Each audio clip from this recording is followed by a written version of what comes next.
What's up, everybody? It's Dude Nimmer. We right back in the building, bringing you the latest in the news, hip-hop, sports, and entertainment. In 2024, y'all, I'm telling you, Cat Williams just set everything off. And he was absolutely right. After he left Club SHAY, he said everybody else was gonna follow. And he was absolutely right. Shannon Sharpe show is starting to be the show that everybody want to come to air out everybody's dirty laundry. It started to get a little messy over there on Club SHAY. Yeah. Now we got Monique. Monique had her appearance on Club SHAY, and she was airing out a lot of dirty laundry. I mean, Monique has been doing that for quite a long time now. She known as a truth teller, and she have been slick snitching on everybody in the entertainment business. Well, she came after Tiffany Haddish on Club SHAY. Now, I ain't gonna hold y'all too long. We gonna get to these video clips, and I'll give y'all my commentary in the end. He said, Mama, there's not a person on the face of this earth that I dislike.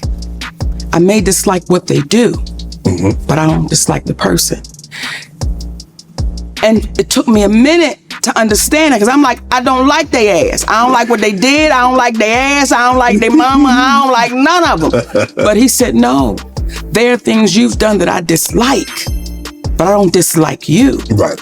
And once we can get past that, then we even grow to be better. Right. So what you're seeing right now, Shannon, is Mrs. Sydney Hicks, that my husband has set me down and had conversations with me and really taught me how to be a lady. Because people in this business know, if you sideways, baby, you beat that boy over the head with that tray in the cafeteria, right? I will cuss your and they wish I beat him with a tray. And he had to say, Mama, they won't hear you. Right. They don't hear you. Once you go there, so he's had to teach me how to really be a queen. Right. Really know my worth, really understand my value. And I'm grateful for that. And I used to say to my husband, I wish I could put you in a bottle and shake you up and let Black women take a sip to know what it's like to truly be loved by a Black man that is a king. When I tell you, Shannon, it's a love that is unexplainable and unimaginable. That's why I can't be broken. And I say that humbly. I can't be broken because I got a king at home. I got a king right there that when all this crazy, that man took me by my hands and said, don't you know we good? And I believed him. And right now to this day, I believe him. And when you have that type of strength, it's hard to bend over. You can't. Right. You said that when you were at your lowest, he lifted you to your highest. You better know your homework, baby. I'm proud of you. We got toast on that one. You better know your damn homework. I said that when I was at my lowest, he loved me like I was at my best.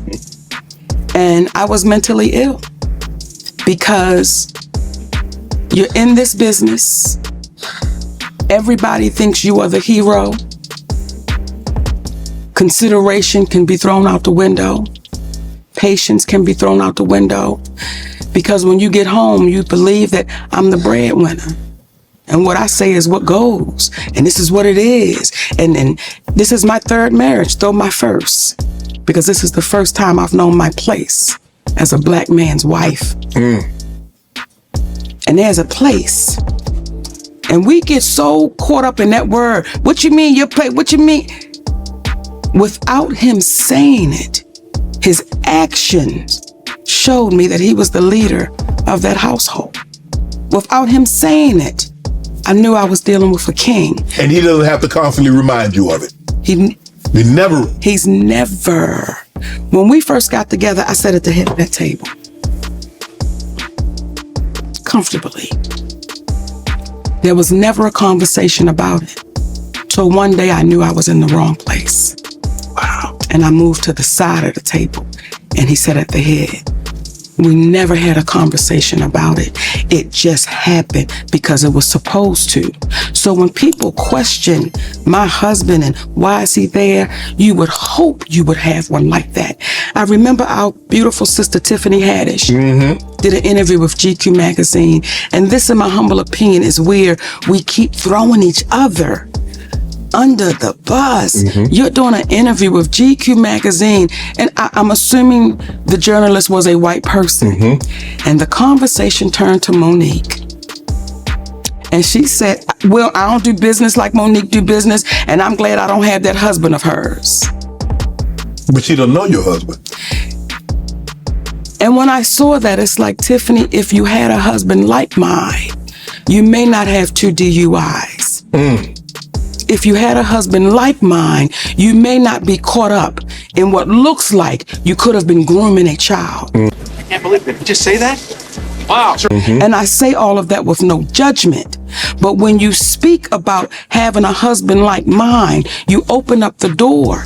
And I'm saying to you, if you had one like mine, you may not sit in these positions that you can't explain the next day. Right. If you had one like mine, you may not sit in these positions that you can't explain the next day. Right. Or it's a hard way to go. So once again... Well, she doesn't even have a husband, let alone like yours. Well, damn it now. You said it. I sipped on that, Shannon. That was a sip. That required a sip. Yeah. Monique said a whole bunch right there. I mean, Monique unpacked it a whole lot of something in what she just said. And a lot of times in a lot of marriages these days, especially when a woman is bringing home more income than her husband, a lot of times the woman is feeling like she is the head of the house. She don't have to be submissive.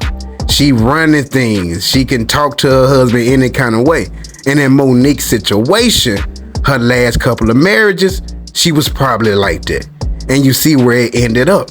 She was divorced twice because she had the mind state that she was running things because she bringing home the more money and she don't have to be submissive and whatever she says goes. But see, when she found that man that put her in her right femininity, who made her feel like, being a woman is and taking her role as a woman and what that stands for is all about, she became submissive. And we need to really, really acknowledge what she really said right there, because a lot of modern day women these days have the same mind state in which she used to have. Now, there's a lot of women out there right now who's making more income than a man and thinking just the way she was thinking. But see, when she changed her way of thinking, she became more submissive and she became well into her femininity. Now, what she said about Tiffany Haddish, man, look. I'ma let y'all go ahead and go in the comment box and let us know what y'all think about what she said about Tiffany Haddish in the comment box below. And if y'all like any parts of this content, make sure you give this video a thumbs up and subscribe on your way out. And this dude, I'm in the building. We'll see you guys on the next one. Yeah.